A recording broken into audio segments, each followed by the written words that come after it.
Welcome to Luca and Miguel. Enjoy the video. You start by preparing the image so automated tools get a clear read. Crop tightly to the letters and remove surrounding clutter. This reduces false matches.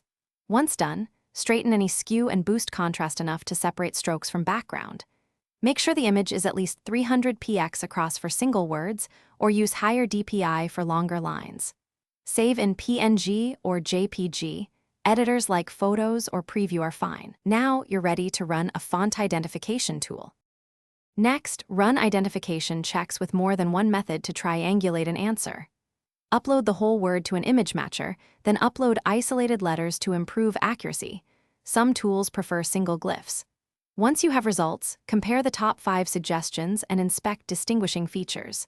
Serif presence, X height, stroke contrast, and unique letter forms like the T, G, or R. If automated matches disagree, use a glyph search to match specific shapes.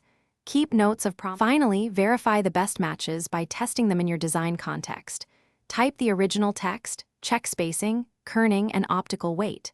If results remain uncertain, post a cropped sample and scale info to font identification communities. Include close-ups of problematic glyphs. When nothing exact appears, pick a visually similar licensed or free alternative and document why it's acceptable. As a troubleshooting tip, if matches fail, re-export at higher resolution and remove compression artifacts. Small fixes.